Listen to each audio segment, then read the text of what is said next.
there is a very specific kind of disappointment that comes from growing sweet corn all summer only to peel back the husk and find pale, starchy kernels instead of the plump, juicy sweetness you were picturing, and almost every single time, that disappointment traces back to one or two simple mistakes made months earlier.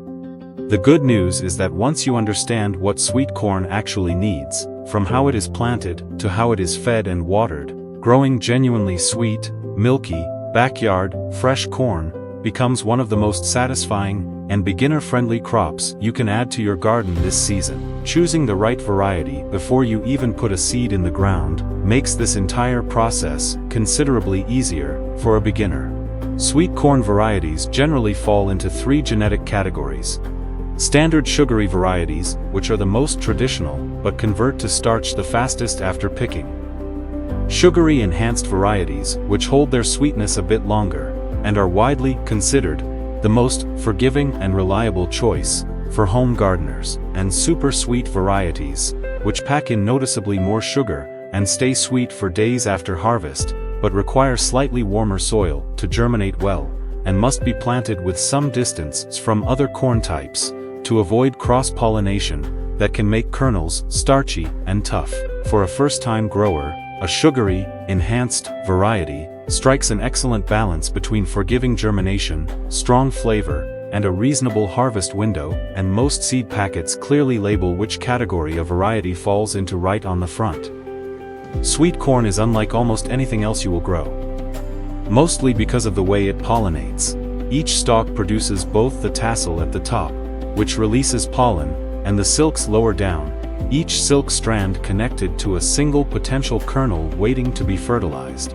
This single detail explains nearly every rule you are about to learn, because corn is wind-pollinated rather than relying on bees, and it needs to be planted in blocks rather than single long rows in order to pollinate itself successfully. A lone row of corn planted along a fence line, however common that instinct is for a beginner working with limited space, often results in wildly uneven, gappy ears with missing kernels simply because pollen never reliably reached every silk.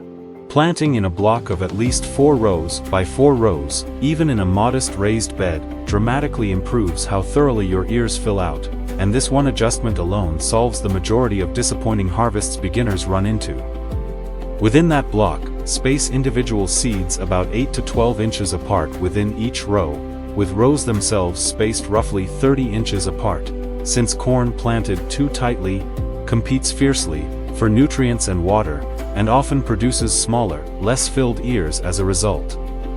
Working a couple of inches of finished compost into the bed before planting gives young seedlings the rich, loose soil structure they need to establish a strong root system quickly during those critical first few weeks. Light and temperature form the second pillar of a successful corn crop, and corn is refreshingly direct about what it wants. Full, unobstructed sun for at least 8 hours a day is essential, since corn is one of the most sun-hungry vegetables you can grow, converting that intense daily light into rapid stalk growth, and eventually into the sugars that sweeten each kernel. Soil temperature matters just as much as air temperature when it comes to timing your planting. Corn seed genuinely will not germinate well in cold soil, and planting too early in a rush of spring enthusiasm is one of the most common beginner mistakes. Wait until soil temperatures have reliably reached at least 60 degrees Fahrenheit, which across most of the United States lines up with 1 to 2 weeks after your last expected frost date. Air temperatures between 60 and 86 degrees Fahrenheit during the growing season keep corn growing vigorously, while temperatures consistently above 95 degrees during pollination can actually cause pollen to become less viable, which is worth keeping in mind if you live somewhere with intense early summer heat waves, since a slightly earlier or later planting window can sidestep the worst of that heat during the critical pollination stage.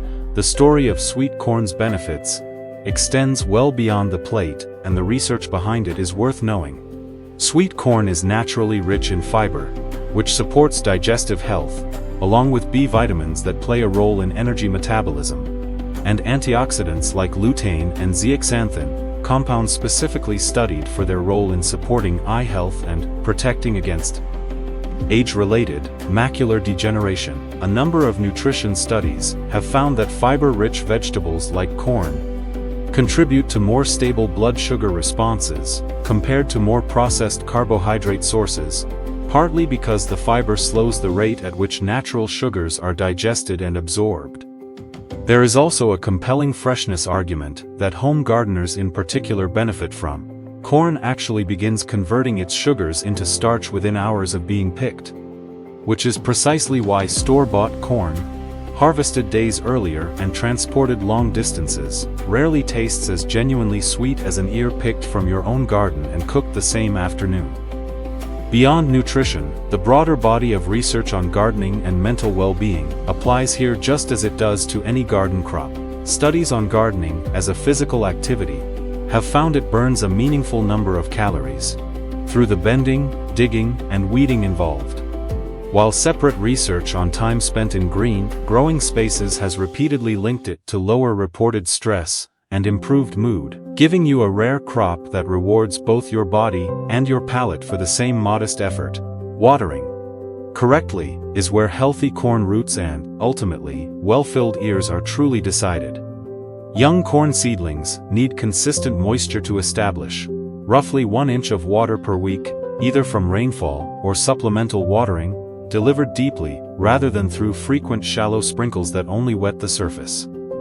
As the stalks mature, and particularly once they begin tasseling and forming ears, water needs increase significantly, often to 1.5 to 2 inches per week, since this is the single most water-sensitive stage of the entire growing cycle. A simple way to check is to push a finger about 2 inches into the soil near the base of the stalks. If it feels dry at that depth, it is time to water. Drought stress during tasseling and silking is one of the most common causes of poorly filled, gappy ears, since inadequate moisture during pollination directly reduces how many silks get successfully fertilized. Deep, consistent watering also encourages corn's naturally aggressive root system to grow downward and outward, which not only supports the plant's rapid height, but also helps anchor tall stalks against summer winds. A layer of mulch around the base of your corn block helps retain that moisture between waterings and suppresses competing weeds that would otherwise steal water and nutrients from young plants.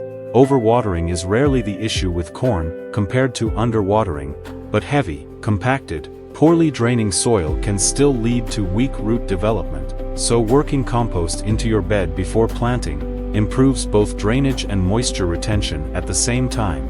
Fertilizing is where sweet corn genuinely separates itself from many other beginner vegetables, because corn is what gardeners call a heavy feeder, meaning it demands considerably more nutrients, particularly nitrogen, than crops like lettuce or beans. Work a balanced or nitrogen-rich fertilizer into your soil at planting time, then address with an additional nitrogen feeding once plants reach about knee-high, roughly 4 weeks after planting, and again just as tassels begin to emerge.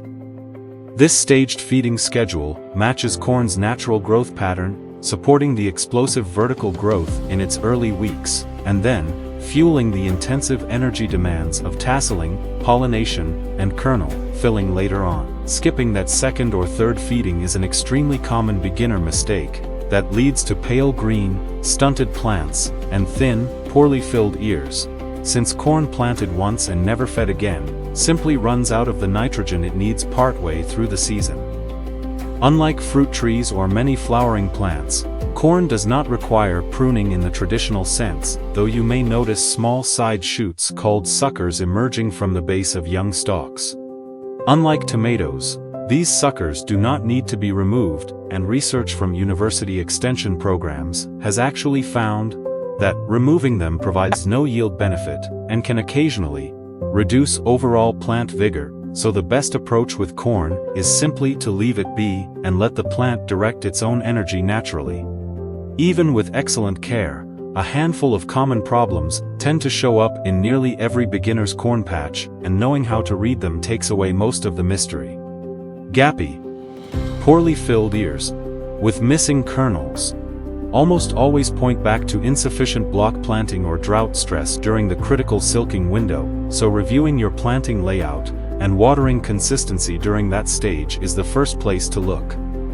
Yellowing lower leaves, especially paired with stunted, pale green growth overall, typically signal a nitrogen deficiency and respond quickly to a side dress feeding. Corn earworms, small caterpillars that burrow into the tip of developing ears are one of the most common pest issues, and a simple, effective organic solution is applying a few drops of mineral oil to the silks just after they begin to brown, which smothers young larvae before they can burrow deeper into the ear. Raccoons and other wildlife are a genuinely notorious challenge for backyard corn growers. Often stripping an entire patch the night before harvest, and a physical barrier like electric fencing or motion-activated lights around your corn block tends to be far more reliable than any scent-based repellent. Stalks that lean or fall over in summer storms, a problem gardeners call lodging, are usually the result of either overly rich, quick-growing soil that produces weak stem tissue, or shallow roots from inconsistent watering, and hilling a small mound of soil around the base of young stalks as they grow provides extra stability against wind. Corn smut, a grayish fungal growth that occasionally appears on developing ears, looks alarming but is generally not harmful to the rest of the plant, and can simply be cut away and discarded, with good airflow from proper block spacing, helping to prevent it in future seasons. Companion planting is another simple technique beginners often overlook, and corn happens to be part of one of the most famous companion planting traditions in North American gardening history, known as the Three Sisters method, where corn, climbing beans, and sprawling squash are grown together in the same bed. The tall corn stalks provide a natural trellis for climbing beans. The beans in turn add nitrogen back into the soil that the heavy-feeding corn benefits from, and the broad squash leaves spread across the ground below, shading out competing weeds and helping retain soil moisture. You do not need to adopt the full traditional method to benefit from it, but planting beans at the base of your corn a couple of weeks after the corn has established itself is a genuinely easy way to boost your soil's fertility for next season with very little extra effort. Knowing exactly when to harvest is the final piece of the puzzle, and it comes down to reading the silks and testing a kernel rather than guessing. Basis is on the calendar. Corn is typically ready about 3 weeks after the silks first appear. Once those silks have turned brown and dry, while the husk itself remains green and tightly wrapped, the most reliable test is to peel back a small section of husk and pierce a kernel with your fingernail.